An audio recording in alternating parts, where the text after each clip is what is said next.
Neural control and coordination. As you know, the functions of the organ systems in our body must be coordinated to maintain homeostasis. Coordination is the process through which two or more organs interact and complement the functions of one another. For example, when we do physical exercises, the energy demand is increased for maintaining an increased muscular activity. The supply of oxygen is also increased. The increased supply of oxygen necessitates an increase in the rate of respiration, heartbeat, and increased blood flow via blood vessels. When physical exercise is stopped, the activities of nerves, lungs, heart, and kidney gradually return to their normal conditions. Thus, the functions of muscles, lungs, heart, blood vessels, kidney, and other organs are coordinated while performing physical exercises. In our body, the neural system and the endocrine system jointly coordinate and integrate all the activities of the organs so that they function in a synchronized fashion. The neural system provides an organized network of point-to-point connections for a quick coordination. The endocrine system provides chemical integration through hormones. In this chapter, you will learn about the neural system of human, mechanisms of neural coordination like transmission of nerve impulse and impulse conduction across a synapse. 18.1 Neura.T system. The neural system of all animals is composed of highly specialized cells called neurons which can detect, receive, and transmit different kinds of stimuli. The neural organization is very simple in lower invertebrates. For example, in Hydra it is composed of a network of neurons. The neural system is better organized in insects, where a brain is present along with a number of ganglia and neural tissues. The vertebrates have a more developed neural system. 18.2 Human neural system. The human neural system is divided into two parts. 1. The central neural system, CNS. 2. The peripheral neural system, PNS. The CNS includes the brain and the spinal cord and is the site of information processing and control. The PNS comprises of all the nerves of the body associated with the CNS, brain and spinal cord.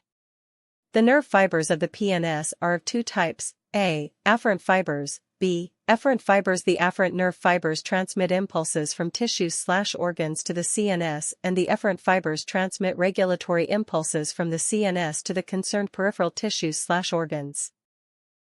The PNS is divided into two divisions called somatic neural system and autonomic neural system. The somatic neural system relays impulses from the CNS to skeletal muscles, while the autonomic neural system transmits impulses from the CNS to the involuntary organs and smooth muscles of the body. The autonomic neural system is further classified into sympathetic neural system and parasympathetic neural system. Visceral nervous system is the part of the peripheral nervous system that comprises the whole complex of nerves, fibers, ganglia, and plexuses by which impulses travel from the central nervous system to the viscera and from the viscera to the central nervous system. 18.3 Neuron. A structural and functional unit of neural system. A neuron is a microscopic structure composed of three major parts, namely, cell body, dendrites and axon, figure 18.1. The cell body contains cytoplasm with typical cell organelles and certain granular bodies called Nissl's granules.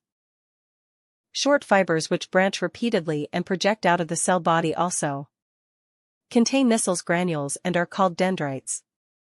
These fibers transmit impulses towards the cell body. The axon is a long fiber, the distal end of which is branched. Each branch terminates as a bulb-like structure called synaptic knob which possess synaptic vesicles containing chemicals called neurotransmitters. The axons transmit nerve impulses away from the cell body to a synapse or to a neuromuscular junction. Based on the number of axon and dendrites, the neurons are divided into three types, i.e., multipolar, with one axon and two or more dendrites, found in the cerebral cortex, bipolar, with one axon and one dendrite, found in the retina of eye, and unipolar, cell body with one axon only, found usually in the embryonic stage. There are two types of axons, namely, myelinated and non-myelinated. The myelinated nerve fibers are enveloped with Schwann cells, which form a myelin sheath around the axon. The gaps between two adjacent myelin sheaths are called nodes of Ranvier. Myelinated nerve fibers are found in spinal and cranial nerves. Unmyelinated nerve fiber is enclosed by a Schwann cell that does not form a myelin sheath around the axon, and is commonly found in autonomous and the somatic neural systems.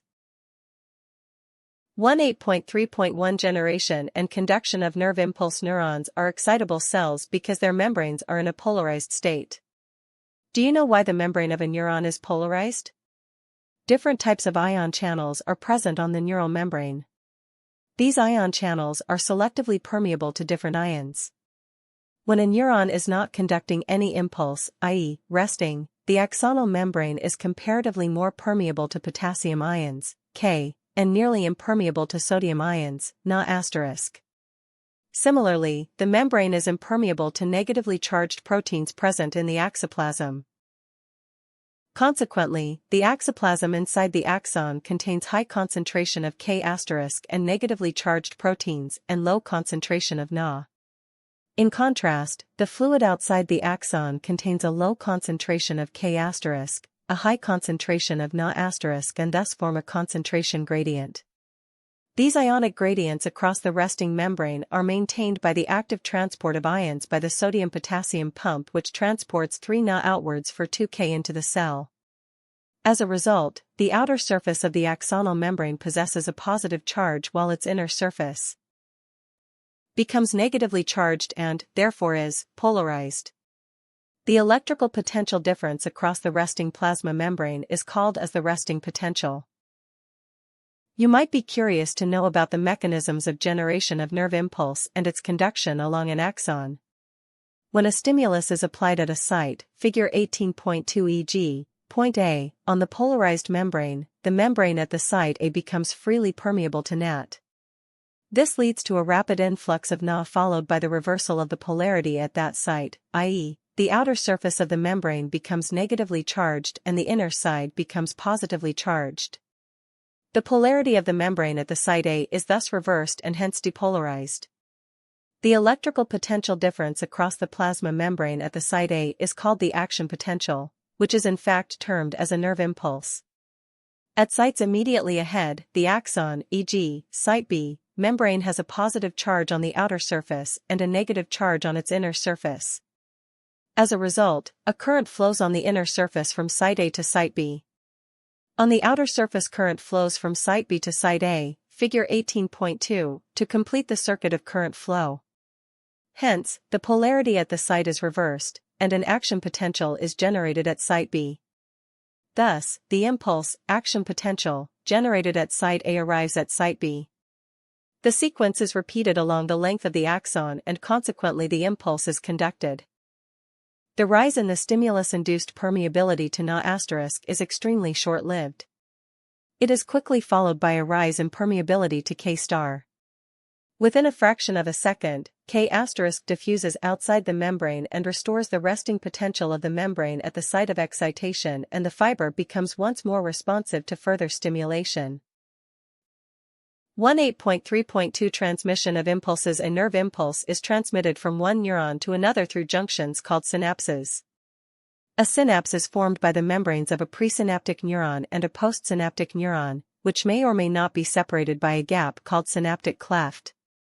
There are 2 types of synapses, namely, electrical synapses and chemical synapses. At electrical synapses, the membranes of pre- and postsynaptic neurons are in very close proximity. Electrical current can flow directly from one neuron into the other across these synapses. Transmission of an impulse across electrical synapses is very similar to impulse conduction along a single axon. Impulse transmission across an electrical synapse is always faster than that across a chemical synapse. Electrical synapses are rare in our system. At a chemical synapse, the membranes of the pre- and postsynaptic neurons are separated by a fluid-filled space called synaptic cleft, figure 18.3. Do you know how the presynaptic neuron transmits an impulse, action potential, across the synaptic cleft to the postsynaptic neuron?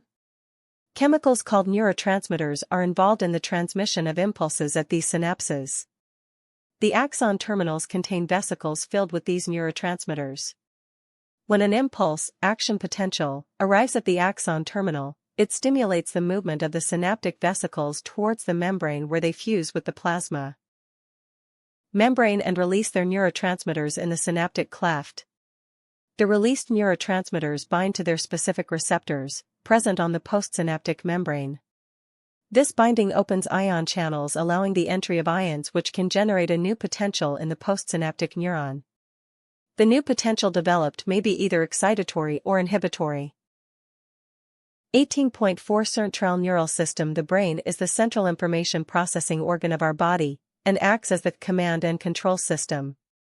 It controls the voluntary movements, balance of the body, functioning of vital and voluntary organs, e.g., lungs, heart, kidneys, etc., thermoregulation, hunger and thirst, circadian, 24-hour, rhythms of our body, activities of several endocrine glands and human behavior. It is also the site for processing of vision, hearing, speech, memory, intelligence, emotions, and thoughts. The human brain is well protected by the skull. Inside the skull, the brain is covered by cranial meninges consisting of an outer layer called dura mater, a very thin middle layer called arachnoid, and an inner layer, which is in contact with the brain tissue, called pia mater. The brain can be divided into three major parts: 1. Forebrain, 2. Midbrain, and 3. Hindbrain, figure 18.4. 18.4.1 Forebrain. The forebrain consists of cerebrum, thalamus, and hypothalamus, figure 18.4. Cerebrum forms the major part of the human brain. A deep cleft divides the cerebrum longitudinally into two halves, which are termed as the left and right cerebral hemispheres. The hemispheres are connected by attractive nerve fibers called corpus callosum. The layer of cells which covers the cerebral hemisphere is called cerebral cortex and is thrown into prominent folds. The cerebral cortex is referred to as the gray matter due to its grayish appearance. The neuron cell bodies are concentrated here, giving the color. The cerebral cortex contains motor areas, sensory areas, and large regions that are neither clearly sensory nor motor in function. These regions, called as the association areas, are responsible for complex functions like intersensory associations, memory, and communication.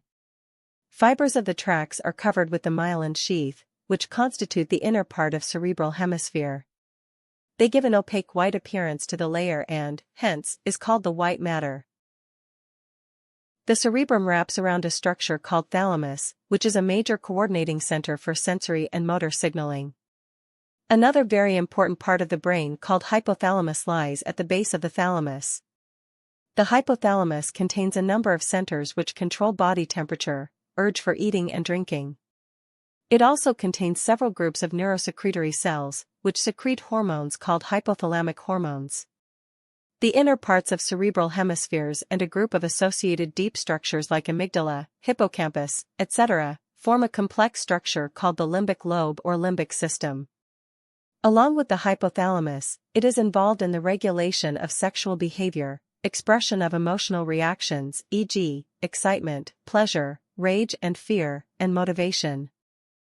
18.4.2 Midbrain. The midbrain is located between the thalamus/hypothalamus of the forebrain and pons of the hindbrain. A canal called the cerebral aqueduct passes through the midbrain. The dorsal portion of the midbrain consists mainly of four round swellings, lobes, called corpora quadrigemina. 18.4.3 Hindbrain. The hindbrain comprises pons, cerebellum and medulla, also called the medulla oblongata. Pons consists of fiber tracts that interconnect different regions of the brain.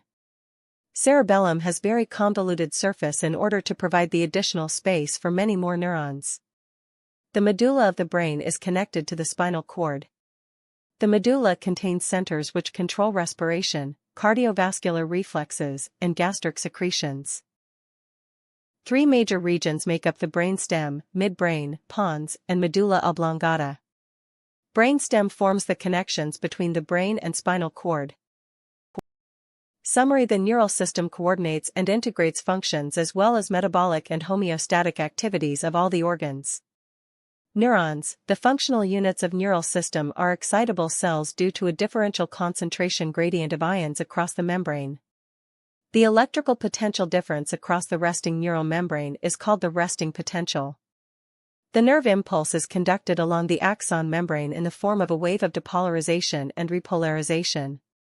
A synapse is formed by the membranes of a presynaptic neuron and a postsynaptic neuron, which may or may not be separated by a gap called synaptic cleft. Chemicals involved in the transmission of impulses at chemical synapses are called neurotransmitters.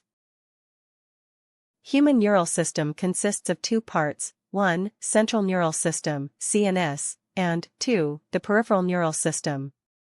The CNS consists of the brain and spiral cord.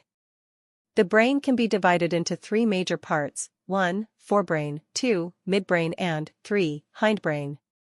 The forebrain consists of cerebrum, thalamus, and hypothalamus. The cerebrum is longitudinally divided into two halves that are connected by the corpus callosum.